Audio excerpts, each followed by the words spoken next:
Hello class, good morning to all. आज का हमारा टॉपिक है हाइजीन मीन्स स्वच्छता। अगर हम अपने डेली लाइफ में स्वच्छता को मेंटेन करके रखते हैं तो हम बीमार कम पड़ेंगे। साथ ही साथ हम जिस इन्वायरमेंट में रह रहे हैं वहाँ का आसपास का एरिया अगर क्लीन रहा तो उसका अफेक्ट भी हमारे हेल्थ पे डायरेक्ट पड़ेगा। तो आप जिस सोसाइटी में भी रह रहे हैं वहाँ का एरिया क्लीन रखें, साथ ही साथ अपने पर्सनल हाइजीन को भी मेंटेन करके रखें। अगर ऐसा आप करते हैं तो बीमार कम पड़ते हैं और एक हेल्दी लाइफ जीने में भी आपको हेल्प मिलता है। Topic hygiene. First of all, we see introduction of hygiene. The word hygiene has evolved from Greek term hygia, which means goodness of health. ये वर्ड जो हाइजीन है ये ग्रीक टर्म से ओरिजिन होकर आया है, हाइजिया, जिसका मतलब होता है goodness of health. Definition of health. Hygiene defines science and art which is associated with preservation and promotion of health. Hygiene एक साइंस है, एक आर्ट है जो कि डिफाइन करता है कि preservation and promotion of health. अगर कोई भी पर्सन हाइजीन को मेंटेन करके रखता है तो वो अपने हेल्थ को बढ़ावा देता है, साथ ही साथ वो जो बीमार पड़ रहा है हाइजीन मेंटेन करने की वजह से वो कम बीमार पड़ता है। देन नेक्स्ट है हमारा टाइप ऑफ हाइजीन। फर्स्ट है सोशल हाइजीन। सोशल हाइजीन कहने का मतलब है अगर कोई भी पर्सन ऐसा सोसाइटी में रह रहा है जहाँ का इन्वायरमेंट जो है क्लीन है, साफ है, तो उस पर्सन के हेल्थ पे भी डायरेक्ट अफेक्ट डालेगा। वो पर्सन जो है सोशली खुलेगा क्योंकि वो हाइजीन मेंटेन कर रहा है, वो स्वस्थ फील कर रहा है, तो वो अपनी बातों को सोसाइटी के अंदर रखेगा, दूसरी की बातों को मानेगा, साथ ही साथ जो भी प्रॉब्लम एराइज हो रहे हैं सोसाइटी के अंदर उसे सॉल्व करेगा मिलजुल कर। देन है industrial hygiene.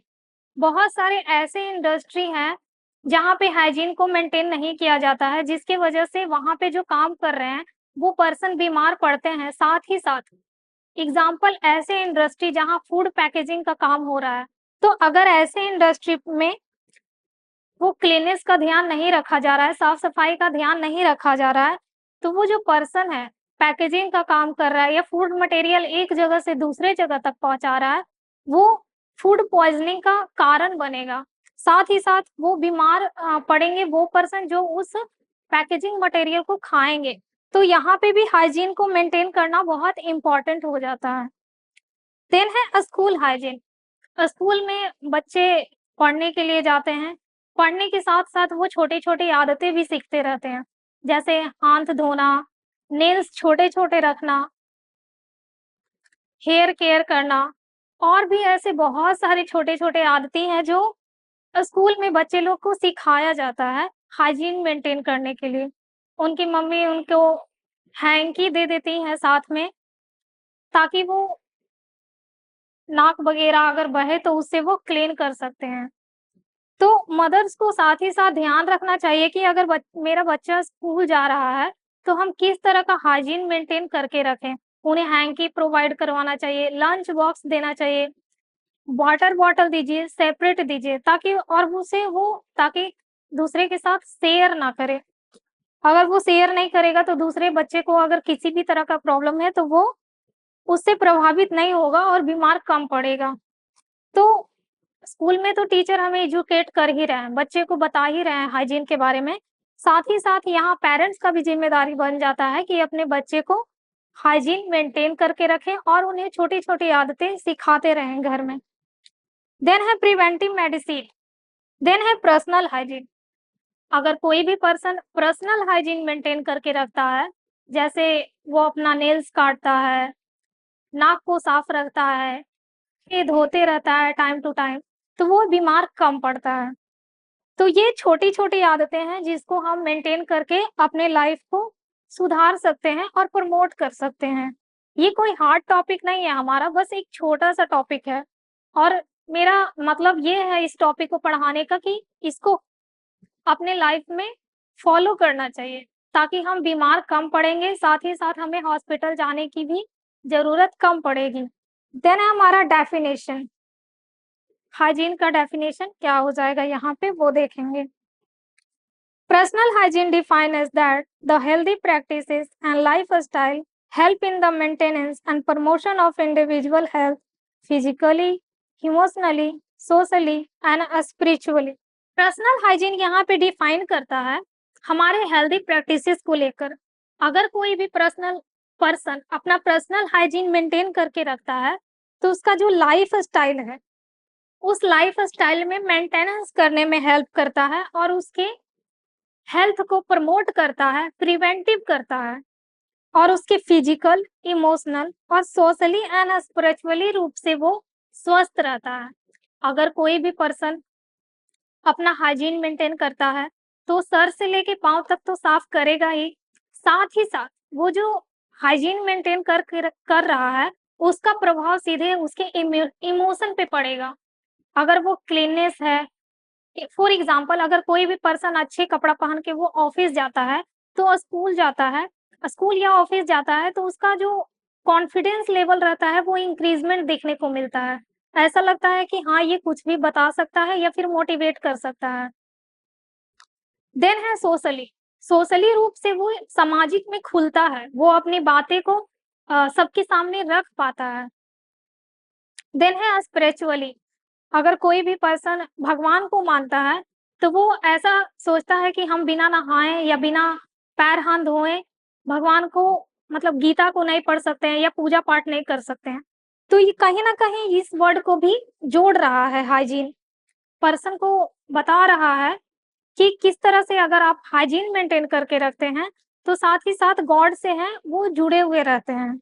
Then personal hygiene means preserving and promoting one's own health. अगर कोई भी पर्सन पर्सनल हाइजीन को मेंटेन करके रखता है तो उसका जो लाइफ स्टाइल है उसको प्रमोट करने में भी हेल्प करता है। Importance and purpose of personal hygiene protect from disease. कुछ इम्पोर्टेंस बातें हैं, कुछ ऐसी इम्पोर्टेंस पर्सनल थिंग्स है जिसको मेंटेन करके पर्सन जो है डिसीज से दूर रह सकता है। फर्स्ट है प्रिवेंट इलनेस। अगर कोई भी पर्सन हाइजीन मेंटेन करके रखता है तो उसे कोई भी बीमारी नहीं होगी। Purpose of personal hygiene, personal hygiene का इम्पोर्टेंट हो जाता है। पर्पस ये है कि अगर हम छोटी छोटी आदतों का ध्यान रखते हैं, फॉलो करते हैं तो हम बीमार कम पड़ेंगे। देन है फर्स्ट टू प्रिवेंट इलनेस। अगर नाखून काट के रखते हैं, ब्रश करके रखते हैं तो जो हमारा हेल्थ अफेक्ट होते रहता है, जैसे कि कभी खांसी हो जाता है, कभी हमें स्नीजिंग आ जाती है, कभी फीवर आ जाती है, तो ये जितने भी बैक्टीरियल वायरल इन्फेक्शन है इनसे हम दूर रह सकते हैं अगर हाइजीन को मेंटेन करें तब। Then to promote good health, hygiene जो है हमारा गुड हेल्थ को प्रमोट करने में भी हेल्प करता है। टू प्रमोट है मेंटल वेलबींग। अगर हम लोग फिजिकली रूप से ठीक हैं तो ये हमारे मेंटली रूप से भी हमें ठीक रखता है, स्वस्थ रखता है। To improve self esteem in society. जब भी कोई पर्सन हाइजीन मेंटेन करता है तो उसका कॉन्फिडेंस लेवल जो होता है वो सोसाइटी के अंदर इंक्रीज हो जाता है, बढ़ जाता है। Then principle of personal hygiene, personal hygiene के कुछ सिद्धांत है। फर्स्ट है हाइजीन प्रैक्टिस और लर्न। हमें हाइजीन प्रैक्टिस को सीखना चाहिए। हमें किस तरह से अपने डेली लाइफ में कौन सी ऐसी आदतें हैं जिसे शामिल करना चाहिए। ब्रश तो हम रोज करते हैं, हेयर केयर लेते हैं, आईज को साफ करते हैं, साथ ही साथ बाथिंग लेते हैं। तो ये जो छोटी छोटी आदतें हैं हमें सीखना चाहिए। साथ ही साथ जो छोटे छोटे बच्चे हैं आपके घर में उनको भी सिखाना चाहिए ताकि वो बीमार कम पड़े। बच्चे तो और हैं, बाहर खेलने जाते हैं, धूल मिट्टी लगा कर आते हैं, स्कूल जाते हैं तो बच्चे के साथ खेलते हैं, साथ ही साथ एक दूसरे के साथ टिफिन शेयर कर लेते हैं, लंच बॉक्स शेयर करते हैं, साथ ही साथ वाटर बॉटल शेयर कर लेते हैं। तो बच्चे को ये छोटी छोटी आदतें सिखाना बहुत जरूरी होता है। ये उन्हें बताता है कि किस तरह से डेली लाइफ में वो इन छोटी आदतों को शामिल करके बीमार कम पड़ सकते हैं। Then health practice are directly influence physical, mental, social and spiritual health of individual. जो हेल्थ प्रैक्टिस हम कर रहे हैं या फिर डेली जो हेल्थ प्रैक्टिस हम लोग कर रहे हैं, जैसे कि नेल्स काट के रखना, बाथ लेना, ये पर्सन के फिजिकल, मेंटल, सोशल, स्पिरिचुअल पे भी अफेक्ट करेगा। Health practice prevent entry of macro organism into the body. अगर कोई भी पर्सन गुड हेल्थ प्रैक्टिस करता है, अच्छे आदतें शामिल करके रखता है अपने डे टू डे लाइफ में, तो वो मैक्रो ऑर्गेनिज्म को आने से रोकता है, बचाता है। देन है nature act as first line defence of human health, natural light and ventilation. जो हमारा नेचर है, सोसाइटी हमारा किस तरह का है, वहाँ का इन्वायरमेंट है, वो हम पे डायरेक्ट अफेक्ट डालता है। अगर प्रॉपर लाइटनिंग आ रही है, वेंटिलेशन प्रॉपर हो रहा है, तो उसके वजह से पर्सन जो होता है वो स्वस्थ फील करता है और वो अपने काम को भी अच्छे तरीके से करता है। Then a factor influence on personal hygiene. कुछ ऐसे फैक्टर है जो कि पर्सन के पर्सनल हाइजीन को इन्फ्लुएंस करेगा। फर्स्ट है हमारा सोशल प्रैक्टिस। सोशल प्रैक्टिस का मतलब होता है कि हमारा समाज कैसा है। अगर हम जहाँ पे रह रहे हैं वहाँ का आस-पास का एरिया अगर दूषित है, वो समाज अगर गंदा है, तो उसका इफेक्ट भी हमारे हेल्थ पे पड़ेगा। देन है पर्सनल प्रेफरेंस। कुछ पर्सन ऐसे होते हैं जिनकी बहुत बुरी आदतें होती हैं, जैसे एक दिन नहाना है तो 3 दिन के बाद ही नहाना है या फिर 1 वीक के बाद ही नहाना है। ये बहुत गंदी आदत है, ऐसा नहीं करना चाहिए। कुछ पर्सन होते हैं, ज़्यादातर लड़कियाँ ऐसी होती हैं जिनको नाखून रखने का बहुत शौक रहता है, तो उनके वजह से भी वो बीमार पड़ते हैं, नाखून रखने की वजह से। कुछ ऐसी छोटी-छोटी आदतें होती हैं, जैसे मंगलवार को हेयर वॉश नहीं करना चाहिए या थर्सडे को बाल से नहीं नहाना चाहिए। ये सारी आदतें जो हैं, ये भी पर्सन को कहीं न कहीं बीमार करता है। देन है इलनेस। अगर कोई भी पर्सन बीमार पड़ता है, तो उसके वजह से जो उसका हाइजीन है वो प्रॉपर मेंटेन नहीं हो पाता है। तो वो और उसका जो जिस प्रॉब्लम से वो सफ़र कर रहा है, उसमें सुधार आने के बजाय वो पर्सन और बीमार होने लगता है। तो अगर कोई भी पर्सन अगर उसको किसी भी तरह का कोई भी दिक्कत है, तो फर्स्ट ऑफ ऑल तो उसको हॉस्पिटल जाना चाहिए। वहाँ पे बहुत सारी नर्सेज़ जो हैं उनको केयर प्रोवाइड करवाएँगी और उनको इम्प्रूवमेंट करने में हेल्प करेंगी। तो पर्सन जब भी बीमार पड़ता है, तो उन्हें अपने फैमिली के कॉन्टैक्ट में रहना चाहिए ताकि उनको इम्प्रूवमेंट करने में हेल्प करे, नहीं तो नर्स का हेल्प लेना चाहिए। देन है नॉलेज। अगर कोई भी पर्सन नॉलेजेबल है, पढ़ा-लिखा इंसान है, तो उसको ये पता रहता है कि हमें किस तरह का फूड लेना चाहिए, उसको वॉश करना चाहिए या फिर अपने पर्सनल हाइजीन को किस तरह से मेंटेन करके रखना चाहिए। Then a personal hygiene include the following. कुछ ऐसी छोटी-छोटी बातें हैं जिनका ध्यान हम लोग अगर डेली लाइफ में रखते हैं, तो हम लोग बीमार जो हैं वो कम पड़ेंगे। फर्स्ट है हमारा hygiene of skin and care of skin. अगर हम लोग अपने स्किन का केयर नहीं करते हैं, तो हम लोग बीमार पड़ सकते हैं। कैसे? हमारे जो स्किन होते हैं, उसमें छोटे-छोटे पोर्स बने हुए रहते हैं, जिससे कि स्वेट जो हमारा है बाहर आता है। तो अगर हम उस स्वेट को साफ नहीं करेंगे, तो उसके वजह से बैक्टीरियल इन्फेक्शन हो सकता है।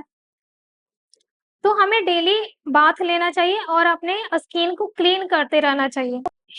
Care of hair. अगर हम लोग हेयर का केयर नहीं करेंगे, तो इससे क्या होगा कि बाल में डैंड्रफ होगा, सर में जुएँ देखने को मिलेंगे, साथ ही साथ खुजली भी हो सकता है। तो आप जब भी वॉश करते हैं, तो साथ ही साथ अपने हेयर का भी केयर करना चाहिए। सोप का यूज़ करना चाहिए, शैम्पू का यूज़ करके हमें बालों को क्लीन करना चाहिए, ताकि डैंड्रफ वगैरह जो हो रहे हैं, वो होने के चांसेस कम हो जाएँ। देन है केयर ऑफ टीथ। हमें अपने टीथ का भी केयर करना है। अगर हो सके तो पर्सन को डे में 2 टाइम ब्रश करना ही चाहिए, रात में खाना खाने के बाद और मॉर्निंग में। और जो छोटे बच्चे हैं अगर आपके घर में, तो उनको तो ज़रूरी हो जाता है कि दिन में 2 बार ब्रश करवाएँ, रात में सोने से पहले और दिन में कुछ अगर मॉर्निंग में। इससे क्या हुआ कि बच्चे अगर कुछ भी खाते हैं, तो बिटवीन टीथ अगर कुछ भी हमारा फँस जाता है, रोटी या चावल का दाना ही क्यों ना, तो जब हम ब्रश करते हैं, तो जितने भी गंदगी वगैरह हैं, वो बाहर आ जाते हैं, जिसकी वजह से टूथ डिके होने के चांसेस कम हो जाते हैं। देन है केयर ऑफ आइज़। देन है हमारा केयर ऑफ आइज़। हमें अपने आइज़ को भी क्लीन करते रहना चाहिए। 2-3 घंटे के बाद आँख पे पानी लेते रहना चाहिए। आजकल के बच्चे बहुत ऑनलाइन क्लास कर रहे हैं, जिसकी वजह से आँखों में पेन या रेडनेस दिखने को मिल रहे हैं। तो ऐसे बच्चे जो ऑनलाइन क्लास करते हैं या फिर फ़ोन का यूज़ ज़्यादा करते हैं, तो वैसे पर्सन को अपनी आँखों को धोते रहना चाहिए। या फिर वैसे पर्सन जिनको कंजक्टिवाइटिस हो गया है, आँख आ गया है, अगर आँख आ जाता है तो उनकी आँखें जो होती हैं, रेडिश टाइप दिखने को मिलती हैं, रेड-रेड हो जाती हैं। तो ऐसे में पर्सन को गॉगल का यूज़ करना चाहिए। साथ ही साथ वो जो हैंकी यूज़ कर रहा है, उस हैंकी को दूसरे पर्सन के साथ नहीं शेयर करना चाहिए। केयर ऑफ ईयर, जब भी हम बाथ लेते हैं तो उस टाइम हमारा जो ईयर है वो क्लीन हो जाता है। जितने भी वैक्स वगैरह हैं वो गंदगी बाहर आ जाते हैं। बट कभी-कभी हमें बीच-बीच में अपने ईयर को साफ करते रहना चाहिए। उस साफ करने के लिए, कान को साफ करने के लिए हम इस ईयर पिक का यूज़ ले सकते हैं। बट जब भी हम इसका यूज़ करते हैं ईयर पिक का अपने कानों को अंदर डालने के लिए, तो आप इसका सावधानी ये बरतना है कि कहीं वो टूट के हमारे कान के अंदर ना रह जाए। या फिर आपको कान साफ करवाने की ज़रूरत पड़ती भी है, तो आप हॉस्पिटल विज़िट कीजिए, नर्सेज़ का हेल्प लेकर आप ईयर को क्लीन करवा सकते हैं। देन है मेंस्ट्रुअल साइकिल। मेंस्ट्रुअल साइकिल में सबसे इम्पोर्टेंट बात ये हो जाती है कि जितनी भी गर्ल्स हैं, उनको इस बात का ध्यान रखना चाहिए कि 4 से 6 ऑवर के बीच में हमेशा पैड का चेंज करते रहें। पैड को चेंज करने से जो हाइजीन है वो बना हुआ रहेगा, इरिटेशन वगैरह नहीं होगा। साथ ही साथ वो फ्रेशनेस फ़ील करेंगी। और जब भी आप पैड चेंज करते हैं, उसके बाद सोप से हैंड को क्लीन करना चाहिए, पैड चेंज करने के पहले भी और उसके बाद भी। इससे क्या होगा कि जितने भी इन्फेक्शन वगैरह हैं, वो फैलने के चांसेस कम हो जाएँगे। देन है हमारा एक्सरसाइज़। हमारे एक हेल्दी लाइफ़ को जीने में एक्सरसाइज़ हेल्प करता है। जब भी हम एक्सरसाइज़ करते हैं मॉर्निंग में या फिर मॉर्निंग वॉक लेते हैं, तो हमारे दिन भर का जो दिनचर्या है वो एक खुशहाल जीवन हम लोग व्यतीत करते हैं, हेल्दी लाइफ जीते हैं, हँसते रहते हैं, मुस्कुराते रहते हैं और हमें कोई भी काम करने में स्ट्रेस फील नहीं होता है, हम आराम से उस काम को कर लेते हैं। तो हमें एक्सरसाइज को मेंटेन करके रखना चाहिए और ये हर एक पर्सन को करना चाहिए। देन है न्यूट्रिशन। हाइजीन मेंटेन करते हैं तो उसके साथ ही साथ न्यूट्रिशन का भी ख्याल रखना है। हमें हेल्दी फूड लेना है, जितने भी ग्रीन वेजिटेबल हैं, हरी सब्जियां हैं, उनको अपने डेली लाइफ में यूज़ करना है, ताकि हाइजीन के साथ-साथ हमारा स्वास्थ्य भी है जो बना रहे। Then a disease due to poor personal hygiene such is, अगर हम लोग पर्सनल हाइजीन अच्छे से मेंटेन नहीं करके रखेंगे, तो उसके वजह से कुछ डिज़ीज़ जो होती हैं, वो होने की संभावना रहती है, चांसेस रहती हैं। जैसे हम बताएँ कि स्किन केयर करते रहना चाहिए, पर्सन को डेली बाथ लेते रहना चाहिए। अगर वो पर्सन डेली बाथ नहीं लेता है या फिर जब भी वॉशरूम से आता है या फिर बाहर से आता है, तो वो अपने हैंड को सैनिटाइज़ नहीं करता है या सोप का यूज़ नहीं करता है हैंड को धोने के लिए, तो उसको इस तरह का खुजली देखने को मिल सकता है या खुजली होने की संभावना रहती है। देन है लेप्रोसी। लेप्रोसी का मतलब होता है कुष्ठ रोग। अगर किसी भी पर्सन को कुष्ठ रोग हो जाता है, तो वो चांसेस बनता है कि वो दूसरे पर्सन को भी फैला सकता है। जो पर्सन को कुष्ठ रोग हुआ है, वो छींकता है या खाँसता है या फिर उसका कोई भी उसके साथ में खाना खाता है, तो अदर पर्सन को भी होने का चांसेस रहता है। क्योंकि ये एक बैक्टीरियल है जो कि one person to another person फैलता है। तो अगर जिसको भी लेप्रोसी हुआ है उस पर्सन से थोड़ा मेंटेनेंस बना के रखना चाहिए, दूरियाँ बना के रखना चाहिए, साथ ही साथ हाइजीन पे भी ध्यान रखना चाहिए। तो ये हमारा चैप्टर खत्म होता है, नेक्स्ट क्लास में हम लोग नेक्स्ट चैप्टर स्टार्ट करेंगे, चैप्टर 3। Thank you.